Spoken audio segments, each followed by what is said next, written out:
Boa noite, pessoal. Sejam bem-vindos. É com muita alegria, com enorme satisfação que a gente vai fazer essa live hoje, né? Dando continuidade ao nosso agosto dourado, né? Tivemos a nossa semana, tivemos nosso dia da amamentação, a nossa semana e prosseguimos com o nosso agosto dourado. E temos hoje, para brilhantar essa noite, né, com essa live, com esse tema tão importante, atualizado, palpitante, né, que vai ser abordado hoje aqui. Temos a nossa querida Rosicleide Souza, que está numa correria. Olha, ela é a nossa presidente da Sociedade do Departamento Científico de Aleitamento Materno, né? O DECAM da Sociedade Brasileira de Pediatria. Vocês imaginem como está a agenda dessa pessoa aqui tão ilustre, tá? Mas mesmo assim, ela teve a gentileza, o carinho de nos disponibilizar esse momento aqui. E vou apresentar a doutora Rosicleide, que já é muito conhecida e querida por todos nós, principalmente os neonatologistas, os puericulturistas, né?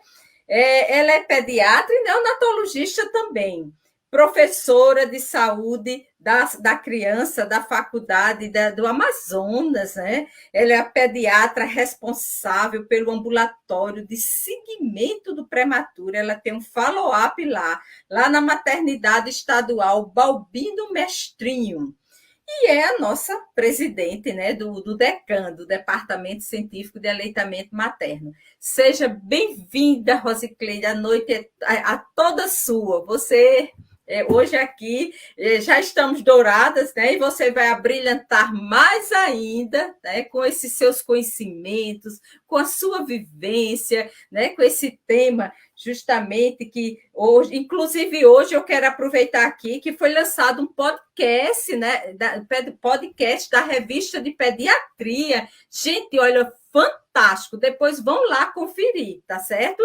Que é justamente o tema de hoje, né? A hora de ouro, a amamentação na sala de parto. Mas ela também vai fazer uma abordagem do tema da consulta de puericultura, que tem sido assim, os pediatras, né? Qual o objetivo? É importante mesmo? O que é que nós vamos fazer? O que é que nós vamos abordar? Como é que é feita essa consulta de puericultura do pré-natal, né? Do pré-natal do pediatra, a partir, né, do último trimestre, da 32ª semana de gestação. Então, ela vai trazer para a gente, né, os dois temas super atualizados. A palavra é sua, Rosicleide. Gente, boa noite. É um prazer estar aqui com vocês. Não tenho a menor dúvida que o assunto ele é empolgante, ele é envolvente. Os pediatras que trabalham com amamentação, quando pensam na hora de ouro, imaginam o que vai acontecer e como vai acontecer. Para isso, é super importante que nós estejamos sempre disponível para a gestante, para a obstetrícia, né? Eu sou pediatra e neonatologista, mas eu me considero uma perinatologista. Perinatologista é o pediatra que se preocupa, sim, com o pré-natal, que se preocupa, sim, com as intercorrências que a gestante pode ter e pode ter repercussão no bebê. E a hora de ouro, ela veio a brilhantar a nossa experiência no aleitamento materno, justamente porque é onde tudo começa, onde começa a história de relação filho, família, como que vai acontecer. E a amamentação hoje, ela não é só um ato de saúde pública, ela é uma estratégia de saúde pública, porque ela já é comprovado cientificamente que ela diminui mortalidade materna, mortalidade infantil, diminui pobreza no mundo, visto que vai ser mais econômico, melhora a qualidade de vida, porque as crianças vão ser mais saudáveis.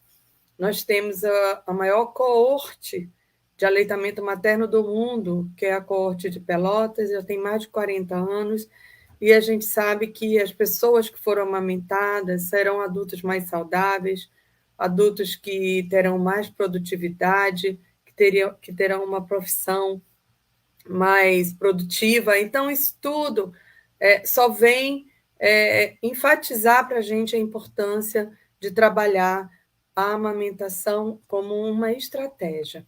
Eu acho que a gente pode começar os slides, se todo mundo já estiver pronto aí.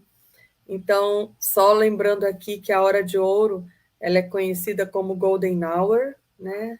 Talvez seja realmente a hora de vida mais importante da criança. Muitas pessoas pensam que talvez a última hora de vida seja mais importante, a gente acredita que a primeira hora seja, e aqui a gente vai demonstrar como que a ciência vem explicar isso. Inicialmente, a gente tem que pensar assim, onde que o pediatra entra na vida dessa família? Então, a consulta pediátrica pré-natal ela é importante para que o pediatra seja inserido nesse terceiro trimestre da gestação, representando uma oportunidade de antecipação de risco e é um dos pilares da tríade para a redução da morbimortalidade neonatal, juntamente com a assistência ao bebê na sala de parto e a consulta pós-natal, que vai ser feita dentro da primeira semana de vida. A Sociedade Brasileira de Pediatria, em 2020, já se preocupou com isso, demonstrando para todos os pediatras que eles se inserissem nessa consulta, lembrando aqui que não é somente o neonatologista que vai fazer essa consulta. O neonatologista ele vai estar na sala de parto, mas o pediatra geral ele pode sim atender essa gestante numa unidade básica de saúde que esteja programada para fazer a consulta pediátrica pré-natal, e o próprio pediatra que vai fazer o atendimento na sala de parto também. Então, isso aí já está bem documentado para a gente, já tem referência demonstrando que o quanto é importante nós enfocarmos vários assuntos. E aqui, sim, a gente vai ter que ter acesso a todo o cartão do pré-natal da gestante. Então, é importante que essa gestante esteja acompanhando o pré-natal, lembrando que o Ministério da Saúde do Brasil orienta que as gestantes tenham pelo menos 6 consultas no pré-natal. Lógico que se esse bebê tiver um risco de parto prematuro, é muito provável que ela não consiga chegar nessas 6 consultas, mas a partir de 32 semanas de idade gestacional, o ideal é que essa gestante passe pela consulta. E o que o pediatra vai enfocar nesse momento? Ele vai enfocar as intercorrências no pré-natal, e aqui, lembrando que essas intercorrências elas podem aparecer no pré-natal, mas a gestante ela pode ter alguma história clínica que vai interferir na qualidade do atendimento lá na hora do parto. Então, se essa gestante já tiver um diabetes antes da gestação, pode repercutir com piora na gravidez. Se essa gestante tiver hipertensão arterial, se ela tiver doenças da tireoide, também pode interferir na evolução do pré-natal. Então, tudo isso o pediatra precisa saber antes. Não tem como nós chegarmos na hora do parto e eu descobrir que essa gestante faz uso de medicação para hipertensão arterial, faz uso de medicação para tireoide, para diabetes. Essa gestante, a gente precisa ter ideia das doenças infecciosas que aconteceram durante o pré-natal. E aqui, puxando um pouquinho para o meu lado, né, quando eu comecei a minha vida na neonatologia, há mais de 20 anos, eu fiz o meu mestrado em prevalência de estreptococos do grupo B nas gestantes, que era um assunto completamente desconhecido na pediatria. E a gente ficava assim, nossa, quanta infecção no recém-nascido, quanta infecção no recém-nascido, e a gente foi estudar isso e ver a importância de nós pesquisarmos infecção urinária, infecção, vaginose bacteriana por estreptococcus. Se o pediatra souber isso antes, ele vai saber como conduzir esse bebê no pós-parto. Então, é importante nós sabermos toda a história das infecções que podem ser transmissíveis durante o período perinatal, como toxoplasmose, citomegalovírus, a própria sífilis, o HIV, que ainda hoje, apesar de nós termos um controle bem grande durante o período pré-natal, perinatal, a gente ainda encontra bebê que nasce filho de mãe que vive com HIV, com infecção em atividade. Então, o pediatra precisa ter ideia de todos esses exames para poder saber como ele vai conduzir no pós-parto. É importante, sim, nós sabermos se essa gestante já teve outros filhos, quais foram as vias de parto. E lembrando aqui, gente, não é o pediatra que vai decidir a via de parto, né? Isso é importante, porque às vezes a gestante chega na consulta, eu já faço consulta pediátrica pré-natal há muitos anos, e elas chegam dizendo assim, eu quero tanto um parto normal, todas nós queremos, né? É melhor para o bebê, é melhor para a gestante, mas quem vai decidir isso é o obstetra, e vai depender muito dos fatores de risco e da evolução, inclusive durante o trabalho de parto. Então, independente da via de parto, se for parto normal, parto vaginal ou parto cesariano, independente disso, o bebê vai ter direito ao contato pele a pele, àquela primeira hora de vida, ficar em contato pele a pele, se ele nascer com uma boa vitalidade. E aí sim a gente vai ter que falar um pouquinho sobre essa assistência pediátrica na sala de parto. Eu também faço parte do grupo de reanimação neonatal da Sociedade Brasileira de Pediatria.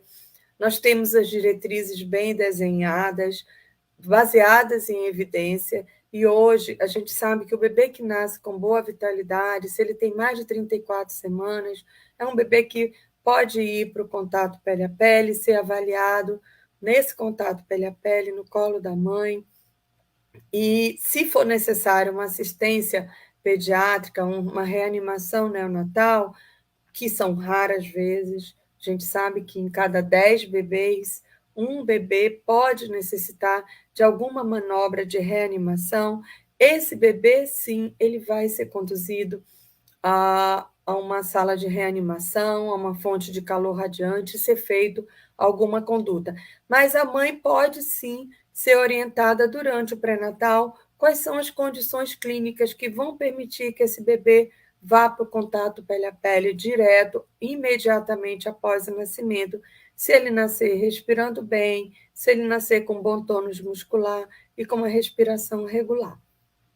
Se esse bebê fica bem, ele vai ser assistido no contato pele a pele. Gente, essa primeira hora de vida é a hora mais importante. É ali que começam os vínculos. Então, se esse bebê ficar ali, muitos anos a gente achava que ele ia direto para o aleitamento materno. Eu coloco no colo e ele vai mamar. Mas ele não mamou. Mas ele dormiu. Então, tira ele do colo. Não. Isso aí são etapas que esse bebê vai passar. Então, ele vai mamar, sim, esse aleitamento materno, ele precisa ser viabilizado na primeira hora, mas às vezes o neném demora 15, 20, 25 minutos até pegar o seio e mamar com avidez. Ali também a gente já vai orientar na consulta pré-natal os testes de triagem que são realizados na maternidade, aqueles que podem ser disponibilizados após a alta hospitalar, inclusive. Tudo isso vai ajudar essa mãe a ter mais tranquilidade para iniciar esse vínculo com o bebê. É importante nós enfatizarmos o impacto do nascimento da criança para a família, lembrando aqui que não é só a mãe de primeira viagem que vai ficar impactada, mas todas as mães, pode ser o primeiro, segundo, terceiro, quarto, quinto filho, sempre vai ser uma novidade para a família. Quem vai ajudar essa família, quem vai ajudar essa mãe? Se for o primeiro bebê, quem vai ser a rede de apoio dela inicial? Se for outro bebê, se tiver outros filhos, quem vai ajudar nessa rede de apoio para que cuide das outras crianças? Isso tudo precisa estar bem desenhado para que a mãe fique tranquila, para o nascimento do novo filho, e se for o primeiro, para que ela saiba que ela vai ser capaz de cuidar desse bebê, porque essa é uma ansiedade que é esperada em todas as mães. Os aspectos gerais de cuidado do bebê, como é importante a gente lembrar hoje para as mães que os bebês não precisam tomar banho no primeiro dia de vida, que é importante para a manutenção da temperatura, que esse banho seja postergado, a segurança da criança, sobre os cuidados iniciais com relação ao local que essa criança vai dormir, como que ela vai dormir, a posição, barriga para cima, cabeceira elevada, o colocar para rotar. Isso tudo é importante o pediatra explicar para a família essa importância, não simplesmente dar ordem. Então, nesse momento, a gente precisa, sim, abrir um espaço para a família para expor as demandas. Qual é a dúvida que a família tem? Né? É sobre vacina, é sobre teste de triagem, é como vai ser a alta, quando vai ser a alta, o que precisa, os cuidados com o coto umbilical, as primeiras vacinas, quais vão ser aplicadas no hospital ou não. Tudo isso é importante a gente deixar claro. E se a gente fizer isso, a consulta pré-natal, com certeza, 50% das dificuldades da mãe nos primeiros dias, a gente vai conseguir ajustar para que as coisas consigam fluir com mais facilidade e a gente consiga ter o sucesso da amamentação. E aí sim, mais uma vez, a gente lembrar as habilidades de ouvir e aprender e aumentar a confiança. E, além disso, dar apoio para a família.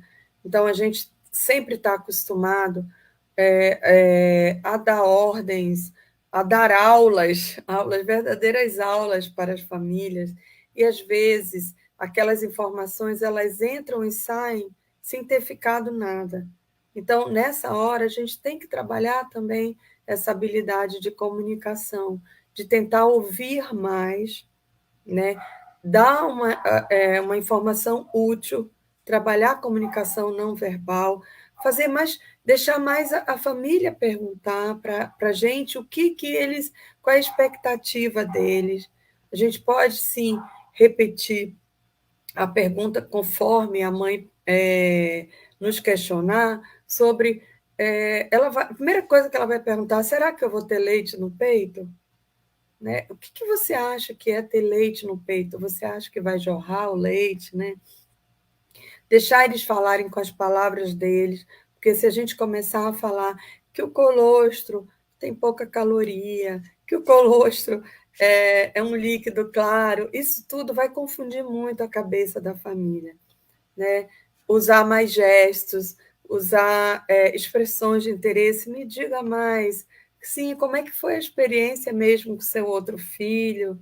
Como foi que ele mamava, né? Ele mamava muito, você não conseguia dormir. Então, a verdade é que a gente precisa estar disponível. Então, essa consulta pré-natal é uma consulta que vai exigir um pouco de tempo. Então, a gente precisa reservar ali em torno de 1 hora para a gente poder tranquilizar a família e trabalhar bem essa família para que na hora do parto eles estejam mais tranquilos, né? Vamos dar poucas informações, mas as informações necessárias, aquelas mais relevantes, usando sempre as linguagens simples, porque naquela hora, às vezes até são profissionais que têm um certo conhecimento, mas eles não estão preparados para receber a informação da forma mais científica, mas sim da forma mais simples. Então, durante a consulta pré-natal, a gente tem que deixar eles mais tranquilos, não mais ansiosos com tanta informação. E aí sim a gente lembra que nós passamos por um período bem difícil, né, nos últimos 2 anos, a questão da Covid-19 levou muitas mães, levou muitas crianças, além das outras patologias que nós temos, né, do próprio parto prematuro, que continua sendo muito prevalente ainda no nosso país. Então, em torno de 300 mil partos prematuros em 2019 já nos angustiou. O Brasil ele ocupa o 10º lugar em termos de parto prematuro no mundo. E não tem a menor dúvida que isso vai ser um impacto para a neonatologia, para a assistência ao parto, e com certeza vai contribuir para a mortalidade neonatal também. Então, pensando nisso, o Ministério da Saúde, em 2021, lançou a Aliança para o Parto Seguro e Respeitoso, lembrando sempre que o acompanhamento pré-natal ele precisa ser valorizado, e aqui a gente se insere na consulta pediátrica pré-natal, a visita de vinculação hospitalar, né? Independente dessa paciente nascer no setor público ou privado, essa visita de vinculação ela tem que estar muito clara para a família.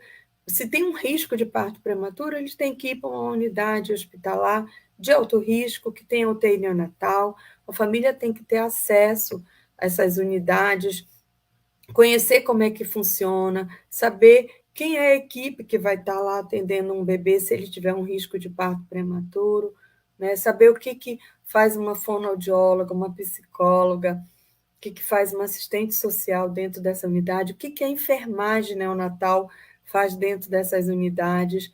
E, independente do hospital ser um hospital da iniciativa Hospital Amigo da Criança, que a gente já sabe que esses hospitais já trabalham com o contato pele a pele precoce, que faz parte do passo 4 da iniciativa Hospital Amigo da Criança. Toda criança tem o direito a ter esse contato pele a pele se ele nascer com boa vitalidade. E aí sim a gente vai trabalhar a amamentação na sala de parto como uma estratégia para diminuir o uso de fórmulas, de uso de necessidade de usar outros alimentos para aquele bebê ali na sala, no período de internação. Lembrando que a maioria dos hospitais que são da iniciativa Hospital Amigo da Criança, inclusive os hospitais da rede privada, eles contam com postos de coleta de leite materno e alguns contam também com banco de leite humano. Isso para a gente vai ser muito importante para trabalhar também a amamentação precoce, ainda na sala de parto, junto com o clampeamento oportuno do cordão umbilical, que hoje já é uma estratégia utilizada em todos os hospitais. A gente já sabe o quanto que isso vai ser importante para manter uma boa vitalidade do bebê também. Então, alguns princípios precisam ser relembrados, como identificar essas práticas na sala de parto que vão influenciar o início da amamentação. Lembrando aqui que no século passado, eu digo século passado, as crianças todas eram separadas dos pais, né? Então, o bebê nascia e ia para o famoso berçário, que hoje já é proscrito, ele não tem mais, hoje a gente usa alojamento conjunto, e se os bebês tiverem alguma intercorrência, eles vão ser encaminhados para uma UTI neonatal, uma unidade de cuidados intermediários ou canguru. Precisamos reconhecer a importância desse contato pele a pele entre mãe e o bebê imediatamente após o parto, conhecer o comportamento do bebê saudável quando colocado no tórax da mãe logo após o nascimento, auxiliar a mulher a realizar esse contato pele a pele, lembrando que o bebê aqui ele está todo molhadinho, ele pode escorregar, então a gente tem que estar disponível lá do lado, reconhecer a importância da amamentação na primeira hora, auxiliar a mulher nessa amamentação ainda na sala de parto, e conhecer a iniciativa Hospital Amigo da Criança, que hoje já tem trabalhos demonstrando o sucesso que é na amamentação. Então, vamos ajudar esses bebês a mamar nessa primeira hora, para que a gente tenha um sucesso e esses bebês consigam ser amamentados exclusivamente no seio materno até o 6º mês de vida, conforme orienta a Organização Mundial de Saúde. Todas as sociedades de pediatria que existem no mundo já têm orientado a amamentação exclusiva no seio até o 6º mês de vida. Então, a iniciativa Hospital Amigo da Criança, só lembrando que ela tem como base a declaração conjunta da Organização Mundial de Saúde e do Unicef, de proteção, promoção e apoio ao aleitamento materno, né? E a gente também visa cumprir a norma brasileira de comercialização para alimentos para lactentes, crianças de primeira infância, que é a NBCAL, que hoje está muito bem direcionada para evitar a promoção de fórmulas infantis dentro dos hospitais, que trabalham com incentivo à amamentação e até fora, no acompanhamento pós-parto, garantir a presença da mãe e do pai junto ao bebê durante todo o período de internação e garantir essas boas práticas no parto e nascimento. Isso tudo focado aos profissionais de saúde que atendem ao bebê no hospital e na atenção primária. Então, nós já temos vários trabalhos demonstrando que essas boas práticas ajudam, sim, esse bebê a mamar nessa primeira hora de vida e no pós-parto. Com relação ao atendimento dos recém-nascidos, lembrando que o programa de reanimação neonatal orienta que todo bebê que nasce com respiração regular, chorando forte, com bom tônus muscular, se ele tiver uma idade gestacional entre 37 e 42 semanas, ele deve ir para o contato pele a pele e ficar naquela primeira hora de vida sobre avaliação constante.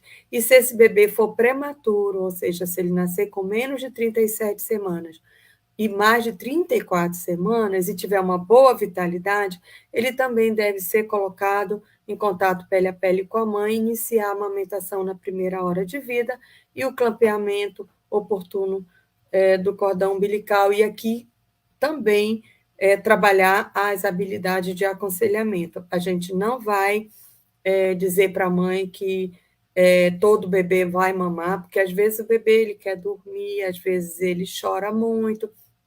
Tudo isso vão ser fases que esse bebê vai ultrapassar até conseguir mamar. E aí a gente chega no trabalho mais lindo, que está publicado, feito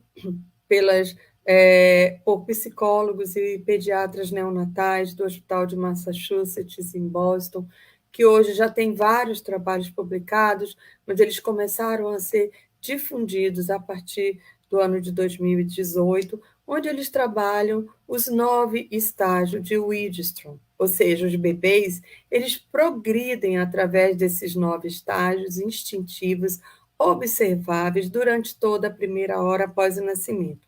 Quando ele entra em contato pele a pele imediato, lembrando que naquele contato pele a pele contínuo e ininterrupto, ele mantém a sua temperatura corpórea e, com isso, ele vai sendo estimulado através da propriocepção.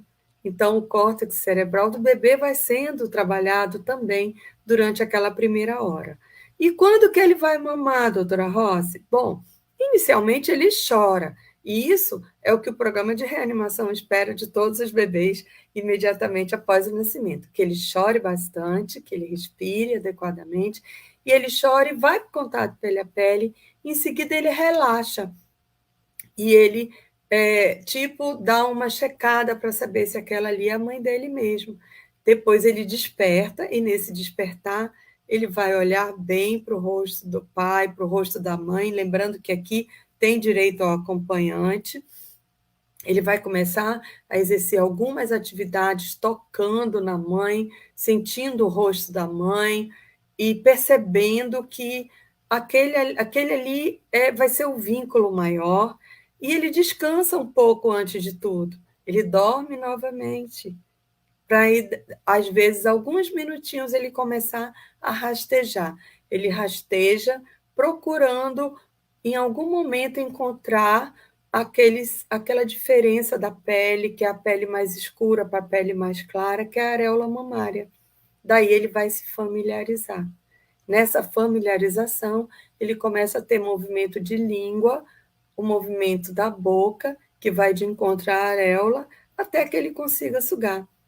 E ele vai sugando, no começo ele suga e larga, e consegue coordenar essa sucção, e aí sim ele vai ter uma sucção com avidez, sugar e deglutir, e ele fica por ali uns 10, 15 minutos sugando, e em seguida ele dorme novamente junto com a mãe. Gente, isso tudo pode durar, segundo os trabalhos, entre 1 hora e meia. Então, não tem por que nós intervirmos em nada naquele momento, se nós garantirmos que ele está respirando bem, que ele está com uma boa vitalidade. Basta a gente manter ele no colo, prover o calor, deixar aquele bebê no contato, que a temperatura dele vai ficar a ideal. E esse é o famoso Golden Hour, Então, o bebê permanece tranquilo, em contato pele a pele com a mãe, abre a boca, suga, e depois ele vai mamar o tempo que ele quiser, e depois ele vai dormir. Tá? Essa foto aqui é um acervo pessoal, eu tenho várias fotos de Golden Hour, né? Então, quando a gente consegue perceber que o bebê passa por todos esses estágios, a gente consegue ter mais segurança naquilo que a gente está fazendo, no resultado que a gente vai ter com relação à amamentação. A gente já tem trabalhos prospectivos de mãe, que relatam o Golden Hour como a melhor experiência que elas já tiveram entre a gravidez, o parto, o nascimento, o pós-parto. O melhor momento foi a primeira hora de vida. Então, essa primeira hora ela precisa ser trabalhada, considerando tudo o que aconteceu durante esses 30 anos da iniciativa Hospital Amigo da Criança, respeitando esse passo 4, que é manter o bebê, né, associando a Golden Hour com a maior duração do aleitamento materno e também a redução de mortes infantis, lembrando que o bebê que mama o peito é um bebê que fica menos doente, é um bebê que vai ter menos pneumonia, vai ter menos diarreia, que são as principais causas de mortalidade infantil ainda no mundo, né? É capaz de reduzir mortalidade e que o contato pele a pele, a hora de ouro, pode acontecer sim, independente da via de parto normal ou cesariana. Isso está bem descrito pelos relatos de experiência dos 25 anos da Iniciativa Hospital Amigo da Criança. Existem alguns procedimentos que interferem nesse contato, lembrando aqui, no século passado, a gente afastava o bebê, às vezes até o programa de reanimação neonatal teve um período que a gente falava, não, leva o bebê lá na fonte de calor adiante, avalia ele, depois devolve para a mãe. E a gente já viu que isso não é necessário, que a gente pode fazer essa avaliação no contato pele a pele. Então, existem trabalhos científicos com evidência nível A, revisões sistemáticas que apontam que o apoio familiar, comunitário e profissional contribui para o aumento e duração do sucesso da amamentação. Então, ficar pesando o neném, medindo o neném, dar banho, fazer medicação, vestir roupa no bebê antes do contato pele a pele, são práticas que não são mais aconselhadas nessa primeira hora de vida. Então, tudo que precisar ser feito, vamos fazer depois de uma hora, quando já estiver bem estabelecido essa amamentação na primeira hora, na sala de parto. Então, esses procedimentos que vão interferir, a gente deixa para fazer depois.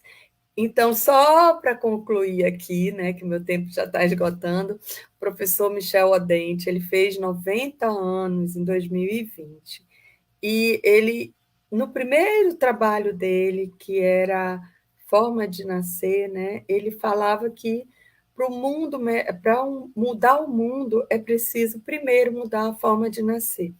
Então, ele, nesses 90, agora 92 anos de vida, né, ele continua levando a informação sobre esse primeiro artigo que ele publicou em 1976, né? Então, ele já tem mais de 50 artigos científicos publicados falando sobre a amamentação, sobre a primeira hora de vida, com bastante evidência, dizendo que vale a pena a gente investir nessa amamentação na primeira hora, que vai fazer diferença na vida da criança, nos números de prevalência de aleitamento materno exclusivo no 6º mês de vida e com outros alimentos até 2 anos ou mais. Então, obrigado pela participação de todos. Eu deixei algumas leituras recomendadas para vocês. Eu estou à disposição para tirar alguma dúvida que vocês quiserem fazer. Pode fazer pergunta, eu estou à disposição. Excelente, Rosiclei, fantástico. Viu a sua explanação aqui, foi realmente maravilhosa e bem esclarecedora. Durante a semana, nós recebemos na nossa caixinha lá algumas perguntas e filtramos, tá certo? E a gente vai tirar as dúvidas aqui. Por exemplo, o questionamento, Rosiclei, com relação à consulta pré-natal, na rede pública, né? Que a gente sabe que não temos o pediatra ainda, né, na atenção primária. Inclusive, já existe um decreto, mas que nessa confusão toda aí, a gente não conseguiu, os gestores, né, não viabilizaram aquela portaria do Ministério da Saúde, né, assegurando aquele projeto em que colocava o pediatra, coloca, né? Eu acho que isso é uma pauta ainda para a gente lutar, uma bandeira ainda para a gente defender. Então, realmente fica difícil, né? A gente ter essa consulta. Como é a experiência de vocês? Como é que o aleitamento, o DC, né? De aleitamento materno da SBT, vislumbra isso aí, né? Para tentar realmente fazer valer esse direito, né, da gestante ter a sua consulta no pré-natal. Porque na rede privada, a grande maioria dos convênios já pagam essa consulta, né? Mas assim, mas precisa ser melhor difundida, o obstetra precisa indicar, né? Falar para a gestante que falta essa comunicação efetiva. Mas assim, fala aqui para a gente como é que vocês estão pensando em fazer valer? Que o agosto dourado, o ano todo é dourado, né? A gente o ano todo tem que estar falando de amamentação, né? Se apegando aí a todos os temas para serem trabalhados e difundidos. Então, é uma boa pergunta, né? Assim, é lógico que a gente tem que definir bem essas estratégias de saúde pública, a gente tem que saber quais são os setores que são responsáveis por esse tipo de atendimento, e nós lutamos muito para a inserção do pediatra na atenção primária, né? É importante que essa criança tenha o acompanhamento do pediatra na puericultura, que é feita, inclusive, nas unidades básicas de saúde, que são gestores municipais. Então, a gestão municipal recebe a orientação para fazer esse acompanhamento, né? A gente tem um documento hoje que também está fazendo muita falta, que é a caderneta de saúde da criança, né? Que a gente, ali na caderneta, a gente tem muitas informações para todas as famílias, mas é muito importante que essa gestante que tem a identificação de algum risco, e lembrando aqui, gente, mesmo que seja pré-natal de risco usual, né? Às vezes a gente não. O risco habitual, ele é só de a mulher estar grávida, ela já é um risco.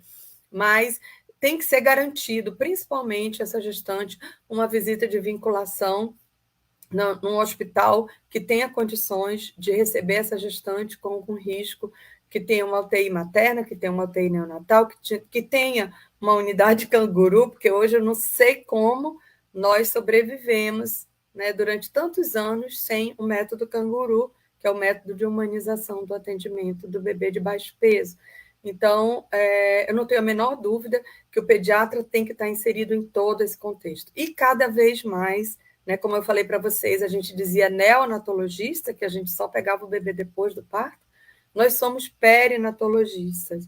E apesar de nós não decidirmos a via do parto, a gente pode sim conversar com a obstetrícia sobre se o obstetra se sentir de algum momento desconfortável com relação a algum risco de infecções, né? A gente sabe que as infecções perinatais elas devem ser diagnosticadas no período pré-natal, devem ser tratadas para que garanta uma qualidade de vida para o recém-nascido. Isso só dá para ser através da consulta pré-natal, pediátrica pré-natal. O aleitamento materno faz parte do atendimento do recém-nascido, mas a consulta pediátrica ela tem que garantir uma qualidade de atendimento, e não tem como a gente garantir essa qualidade de atendimento sem conhecer essa gestante antes. Então, hoje, a gente chegou num ponto que a gente não tem mais como a área técnica da mulher e da criança, o Ministério da Saúde, as sociedades de especialidade, aqui sim, a Federação Brasileira de Ginecologia e Obstetrícia, a Sociedade Brasileira de Pediatria, não continuarem lutando pelo esse direito da criança de ter essa consulta pediátrica durante o período pré-natal. Certo.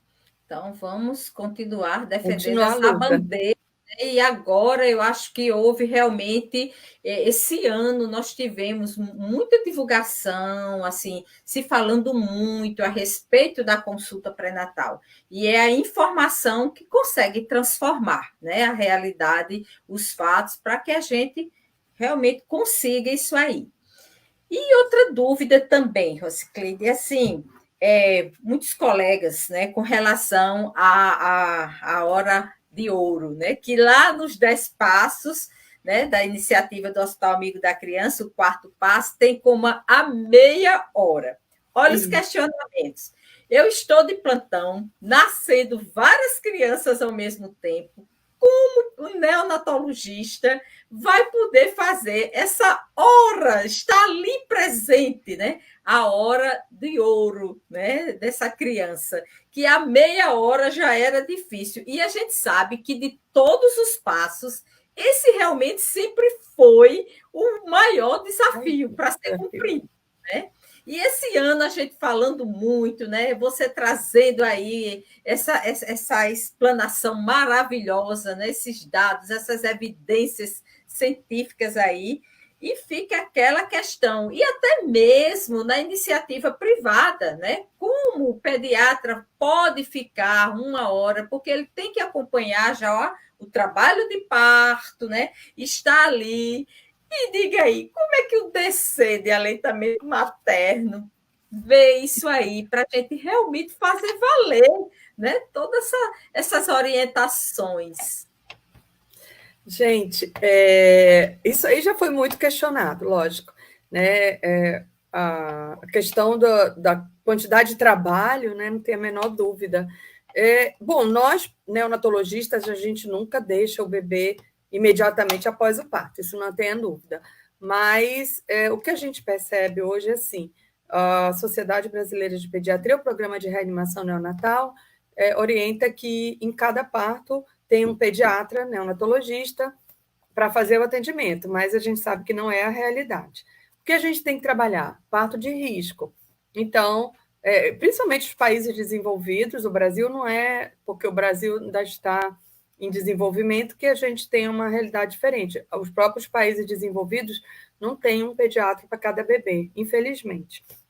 Mas a gente tem que trabalhar uma equipe, né? Então, o pessoal da enfermagem sempre está junto com a gente, o pessoal da obstetrícia sempre está junto. Então, naquele momento, lá, imediatamente após o nascimento, né, eu vou avaliar o bebê. Se esse bebê estiver bem, com uma boa vitalidade, ele pode ficar sob os cuidados até de outro profissional, tá? O que a gente tem que fazer é trabalhar em equipe. A enfermagem tem que estar orientada da mesma forma que aquele bebê não tem a necessidade de sair do contato pele a pele, né? Eu não estou dizendo que vai ser uma hora, certo? Eu tenho um bebê que fica mais de uma hora. Eu já vi bebê que fica 1 hora e meia. E que a mãe diz, tem que levar mesmo. E aí eu digo assim, olha, a mãe, num parto normal, evolui rápido, terminou, saiu a placenta, e o bebê vai junto com a mãe. Ok. Então, na hora que o bebê vai sair com a mãe, aí sim você pode fazer os procedimentos que precisam ser feitos lá na sala de parto, como pesar, medir, fazer as medicações, né, e até vestir o bebê, de repente, para ele ir para o alojamento conjunto junto com a mãe. Alojamento conjunto, o bebê tem que sair da sala de parto junto com a mãe. Isso aí está descrito para a gente, é muito claro. E se for um parto cesariano, o neném vai atrapalhar a mãe? Não, a cesariana está acontecendo. Existem muitos trabalhos que falam sobre os medicamentos que são feitos na anestesia para nas cesáreas, né? E que a gente pede para os anestesistas não usarem drogas que alcancem um nível muito alto para a mãe não ficar muito sedada e a cesariana acontecer. E às vezes a cesariana dura 40 minutos, 45 minutos, é o tempo que o bebê está lá no colo da mãe. E eles vão sair juntos também da sala de parto. E quem vai tomar conta desse bebê? Bom, nós temos o pessoal da enfermagem, se o pediatra não tiver a oportunidade de ficar lá, eu acho maravilhoso ficar, né?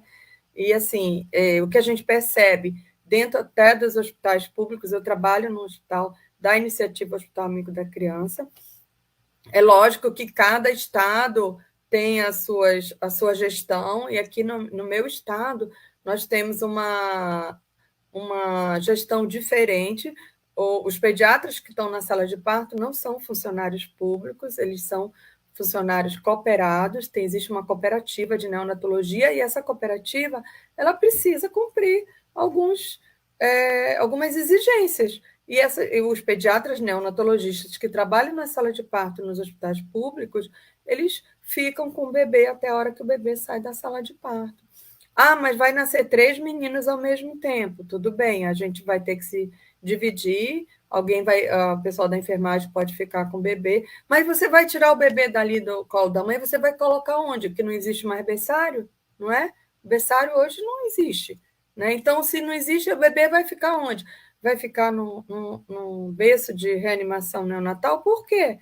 O bebê não precisa ser reanimado. Então, não é melhor deixar ele no contato pele a pele? Tudo isso foi muito discutido. A gente como o hospital que eu trabalho é um hospital que é da iniciativa Hospital Amigo da Criança, nós somos constantemente avaliados, né? O último ENANE foi o Estudo Nacional sobre Nutrição Infantil. Eles fizeram um estudo observacional com quase 16 mil famílias, e perguntaram para algumas famílias se o bebê tinha nascido bem, com uma boa vitalidade, era um bebê que não era prematuro, que não precisou de reanimação, se esse bebê ficou no contato pele a pele, na primeira hora, né? E aí a resposta nos surpreendeu que na região norte e nordeste, em cada 10 bebês que nasceram, no ano de 2000, a pesquisa foi feita em 2019, contando os 2 últimos anos. Então, aqueles bebês que nasceram na região norte e nordeste, em cada 10 bebês, 7 ficavam no contato pele a pele. Não sei se ficavam 1 hora, não sei se mamaram, mas eles foram para o contato pele a pele. Na região sul-sudeste, em cada 10 bebês, somente 5 iam para o contato pele a pele. E para nossa surpresa, nos hospitais privados, o contato pele a pele era menor do que nos hospitais públicos. Isso também nos angustia um pouco, porque demonstra desigualdade no atendimento. Tá? Então, a desigualdade ela vai surgir em algum momento. E esse contato pele a pele é um direito de toda criança, independente de nascer no serviço público, num hospital da iniciativa Hospital Amigo da Criança, que teoricamente é obrigado, né? Mas não precisa ser obrigado, a gente está mostrando evidência científica. Então, o ENANE veio mostrar isso para a gente, né? Que nos hospitais públicos, às vezes a criança vai mais para o contato pele a pele. E com certeza isso tem a ver com a via de parto, né? Porque o pessoal ainda costuma dizer que o parto cesariano atrapalha o contato pele a pele, porque não tem espaço, não dá para colocar o bebê, e dá para colocar, a gente já viu que dá para colocar, e as pesquisas mostram isso. Que bom. O Rosiclei, e também, assim, em breve, eu acho que diante de toda essas campanhas, né, toda essa divulgação, a gente já vai ter um impacto importante com relação às dificuldades da amamentação, porque saindo já, tendo uma consulta pré-natal, toda essa questão da amamentação da primeira hora, o contato pela pele, a primeira consulta de puericultura já na primeira semana de vida, né? Porque aquela questão de sempre, né? Toda mulher nasceu para amamentar, isso é instintivo, isso é fisiológico, e a gente sabe que não é, né? Tem os fatores culturais, sociais, familiares, econômicos, né? E a gente tem um percentual grande, né, de mulheres que têm dificuldades em amamentação, né? Independente da idade, da classe social, isso aí realmente é uma realidade. E assim, a gente está com muita esperança, né, que diante dessas campanhas, esse agosto dourado, né, para a gente falar o tempo todo, você, né, que está lá representando o DC no Brasil todo, todos os estados, né, trazendo discussões, vivências, evidências, isso é maravilhoso. Eu acho que em breve teremos um impacto já positivo, né? Já frutos, reflexos de todo esse trabalho. E realmente é muito fantástico, porque a abordagem, essa live hoje, esse tema aqui, essa abordagem, como a gente não tinha, né?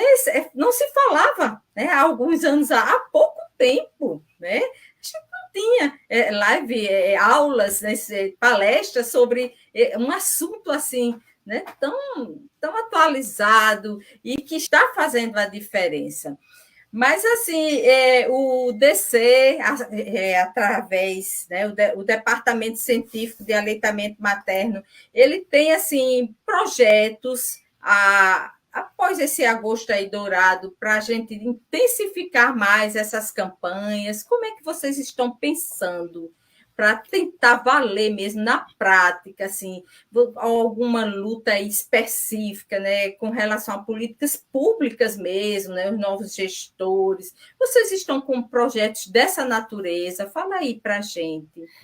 É importante a gente lembrar que, como política de saúde pública, vai ser um momento em que a gente tem que discutir, sim, o que mais os gestores pedem, o que a gente pode fazer para diminuir mortalidade materna, mortalidade neonatal, estimular a amamentação. Como que a gente pode estimular? A gente tem que dar uma segurança para essa mulher, que no momento em que ela estiver em casa e tiver uma dúvida, ela vai ter o acesso ao serviço. Então, ela precisa ter esse direito a voltar a uma unidade básica de saúde, junto com toda a equipe multi-interdisciplinar para dar esse apoio. Então, a rede de apoio tem que ser trabalhada sempre. Eu não posso simplesmente deixar a Nutriz sozinha, com todas as angústias dela, sem dar esse apoio. A licença maternidade, mais do que nunca, precisa ser trabalhada. Não tem como a gente trabalhar aleitamento materno exclusivo até o 6º mês e a consolidação da lei do trabalho, né? Se a mulher... E a maioria delas nem tem vínculo empregatício, né? Então, hoje, a gente tem, sim, a licença estendida para os funcionários públicos, estaduais, municipais, federais, mas aquela mulher que não tem vínculo, que a maioria... né, ela acaba não tendo a oportunidade de ficar com o bebê dela os 6 meses, a gente precisa trabalhar isso. As próprias empresas privadas precisam trabalhar essa extensão, se tornar uma empresa cidadã. A gente quer ampliar as empresas cidadãs, que já dão os 180 dias de licença. A licença paternidade, o pai é a primeira rede de apoio para a mãe, e se ela não tiver o pai do lado, vai ter que ser a família, a avó, alguém que possa dar esse apoio logístico. A gente ainda não tem licença maternidade para avó, mas a gente precisa pensar nisso. A gente precisa pensar também nos cuidados para aquelas crianças depois dos 6 meses, como que elas vão ficar. Então, algumas crianças precisam de cuidados a mais, de uma extensão maior, principalmente os prematuros, que a gente ainda continua lá no 10º lugar do ranking mundial. Então, a gente precisa ter um olhar diferente com relação às leis, com relação aos cuidados, e assegurar a consulta de puericultura na atenção primária, porque a partir do momento que a gente tem esse segmento, a gente consegue ter um resultado melhor. Então, o DC ele se preocupa muito com todas as etapas do acompanhamento do bebê e se preocupa, sim, com a qualidade de atendimento que vai ser oferecido para essas crianças também. E não tem a menor dúvida que a amamentação, ela hoje ocupa um papel que faz um link entre todas as especialidades. Então, hoje, não é só aleitamento materno para pediatra, é aleitamento materno para cardiologista, né? A gente sabe que os bebês cardiopatas eles devem ser amamentados, para alergista, para pneumologista, né? Para todas as especialidades. Então, com isso, a gente vai fazer uma grande rede de apoio dentro das especialidades médicas, e a amamentação sempre vai estar junto, para que a gente consiga ter sucesso e os nossos bebês consigam ser amamentados. Lembrando que a Organização Mundial de Saúde ela tem um objetivo de aumentar a nossa prevalência de aleitamento materno exclusivo até 2025, que está aqui do lado, né, para 50%. Hoje a gente está em 47%. A gente sabe que tem países na Europa que têm uma prevalência maior, principalmente porque dá o apoio à mulher trabalhadora. Mas a gente sabe também que países como os Estados Unidos ainda estão engateando também numa prevalência maior. Mas a gente acredita naquilo que a gente está fazendo. Então, acho que o principal é isso, né? É o compromisso que o médico tem, independente dele ser pediatra ou qualquer outra especialidade, que ele tenha com relação à prática da amamentação com uma política de saúde pública. Maravilhoso. E é uma ferramenta custo-efetiva utilizada, né, de uma maneira isolada, a mais que tem o maior impacto, né, na diminuição da mortalidade e com o custo, né, que é barato, né, amamentar. Então, não tem por que a gente não investir, né, falar em amamentação, em aleitamento materno, porque a consequência disso aí é muito positiva, é maravilhoso, né? Os índices realmente a gente observa aí uma melhora fantástica. Rosicleide, olha, a gente falaria a noite toda. Infelizmente, pelo tempo, né? Tem mais outras perguntas, mas como essa nossa live, ela vai ser apresentada amanhã, né? Numa reunião lá de residentes, nós vamos apresentar e queremos todos os residentes, né, da Paraíba, todos os neonatologistas que tenham oportunidade de assistir, né, essa live. Então, ela vai ficar gravada em todas as redes sociais da Sociedade Paraibana de Pediatria, no YouTube, Facebook. Então, hoje mesmo, a gente já vai estar tentando subir, né, para as nossas redes e que ela tenha um maior alcance possível aos pediatras, né, porque é muito importante. Só com conhecimento é que realmente conseguimos mudar as realidades, né? Conseguimos as transformações. E, assim, em nome da Sociedade Paraibana de Pediatria, nossos sinceros agradecimentos. Foi muito bom estar aqui com você, né? Foi fantástica a sua apresentação e espero que tenhamos outros momentos. No próximo ano, se Deus quiser, a gente pensa em fazer um simpósio de aleitamento materno aqui na Paraíba. Vamos. Você vai estar presente lá em Recife, né? Lá no IMIP, no próximo, pela SOPEP IMIP, a minha amiga Lê, né? Está também organizando. E se Deus quiser, no próximo ano, a gente quer, né, dessa live, isso aqui é um embrião. A gente conseguir um simpósiozinho também, envolver mais, engajar, né, toda a pediatria paraibana. Então, eu gostaria que você fizesse suas considerações finais, porque realmente nosso tempo, né, já está acabando. Bom, gente, foi um prazer muito grande eu estar aqui com vocês. Eu acho que tudo que nós pudermos fazer para ajudar as crianças a serem amamentadas na primeira hora de vida, a continuarem sendo amamentadas nos primeiros 6 meses exclusivos, a gente tem que fazer, porque a gente está investindo no futuro. E o futuro depende também de todos nós. Então, vamos em frente, continue esse trabalho lindo, levem a informação a mais longe possível. Foi um prazer muito grande eu estar aqui com vocês.